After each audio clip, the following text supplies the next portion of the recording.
What's up, guys? I'm Dan Cohan, and in this video, we're going to be going over why I think Grant Cardone is wrong about his approach to real estate investing, especially as a beginner. If you're looking to get into real estate investing, I want to give a quick shout out to my partner, Rate Ready, on this video, Rental Management. They're an awesome rental management software. Regardless if you get into multifamily or single family, they're an awesome tool to use. Go check them out in the description below. Get 6 months for only $1. I think that Grant Cardone is totally wrong about getting started in real estate investing. The main things that he tells people, and I like Grant Cardone a lot, but I think that this point is very wrong for most people. And let me tell you why. So he tells you when you get started in real estate, you should look at nothing but buying a large multifamily property, 32 doors or bigger. While that sounds great in theory, because he says, oh, you need to do this because it's big enough to where you can actually make some real money. It's a big enough deal where it's worth your time, that sort of thing. And that's all fine and good theoretically, but I can tell you as a 22-year-old real estate investor, I own 14 units of rental property. I have flips and things like that going on, and I've traded lots of properties, and we'll be getting into multifamily soon. To go from nothing to a big deal, 32 doors, is very difficult for somebody to do just as a beginner. In general, as a beginner, unless you've worked for somebody and you've done a ton of those deals before, it would be very difficult to do that. I don't even know if it's not that it's difficult and you should try to overcome it. I don't think you should do it because of the reasons I'm going to tell you. While getting into a 32 unit building sounds great on paper, the reality is that to try to get into some of that deal with no experience, no credibility, likely you don't have very much money. Now, this is a different story. If you have a lot of money already, it's a lot easier to do these things because you can partner with people that know what they're doing. But if you don't have a lot of money yet and you're just getting into investing, it's going to be very difficult to jump into one of those deals as a general partner, as an operator of the deal, as opposed to getting into a smaller deal like a single family or a small multifamily investment like 2 to 4 units. And the reason being is that commercial real estate is an entirely different game than single family. You are dealing with sophisticated, you're only usually working with other investors at that level. You're working with banks, brokers, all of these people are expecting you to be a competent operator at this point, an investment portfolio. And if you have no prior experience, it will be very difficult to even purchase or get under contract on the deal, much less get a loan or get other people to invest in your deal with you if that is required. But it is a lot easier now. How I built it up is I got started small because that's what I had, that's what I knew. And I started with a duplex, then I bought a house, then I bought another duplex, I bought a house, then I bought a triplex, and then now we've bought a bunch more houses. Now that I control and own 14 units of real estate, or 14 doors rather, and with a ton more on the way, I could go and take down a 32 unit deal. And it's not only just the perception of experience, it is the experience itself, because I had no experience and somebody plopped big deal, like $1 million deal in front of me. I probably wouldn't know what to do with it. I would probably be too intimidated to even want to take it down because I wouldn't have the confidence to know that I could operate a deal like that. When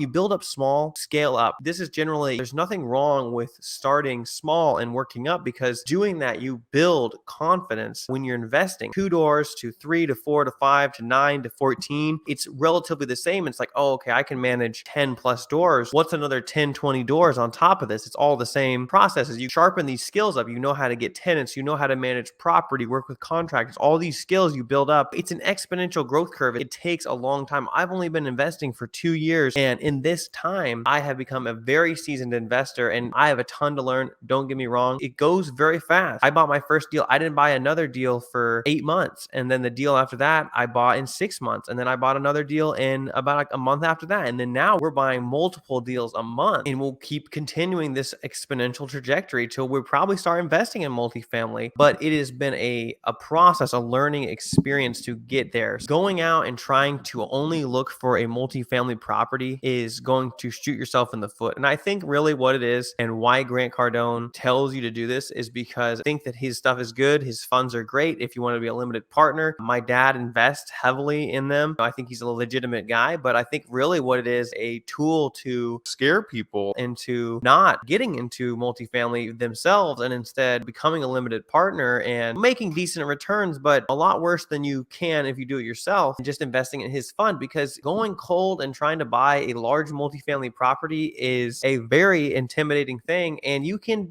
screw it up really bad if you don't know how to operate the deal. Get some vacancies, some bad tenants. You can really put yourself in a bind if you do it wrong. And I think that what this is a tactic to get you to not even try to invest in real estate, because the only thing that you should invest in is 32 unit plus buildings. You don't have the confidence to invest in, then what are you going to do? You're going to go give your money to Grant Cardone. own. And that's all well and good if that's what you want to do. Maybe you have a business that makes a lot of active income and you don't want to mess with real estate. Go for it. It's a great way to get into syndication. But if you want to become an active investor like myself, you really want to control your own deals. You want to make the outsized returns that come with that. And you really want to build up your own business, build up those skills, and become a full-time real estate investor. Then just get into any deals, take action, buy them right, partner with somebody that's competent. You will learn so fast and your skills will grow so much faster. And then you do a few deals, you get a few under your belt. I can tell you that it starts slow, like nothing really happens for a while. But now for me, even after investing 2 years, I'm taking a lot of action. I'm growing faster than most would prescribe. The private money people, the opportunities are coming out of the woodwork. With that, what I would leave you with is if you're trying to become an active investor, if you are really trying to get into real estate and start investing in real property right now, I would do a deal, do a small deal, get your foot in the door, start taking action. The biggest thing that gets in the people's way is just not doing anything. It's just being intimidating. It is very gut wrenching to do your first deal. Even if you've run the numbers and you think it's great, it's a very stressful process, but you do one, you do two, three, and it just becomes very fluid, very smooth. There's always hiccups and problems, but your competence will overcome these things. Take action, do deals no matter what the size. Just start doing stuff. Don't be stupid. Do good deals. If a deal seems good, get somebody's opinion, get an investor's opinion, go to a meetup, talk to somebody, but start taking action, get involved, and you will start picking up speed and you will become a millionaire through real estate investing in no time flat. I hope you've enjoyed that video. Ignore Grant Cardone's advice. Start now, start small, and get going. Then you'll be getting big and you can get into those big deals. If you want to know how I bought my first deal, go check out my video right here, how I bought my first duplex at 20 years old. Go check that out and I explain everything that I did to buy that. And it is a great video if you want to get started. I house hacked. It is a great strategy, very low risk, costs very little money out of pocket, and is just probably the best way to get started in investing in real estate, bar none, in my opinion. If you like this video, go ahead and hit the like button down below, hit the subscribe. And with that, I'm Dan Cohan, and I will see you in the next video.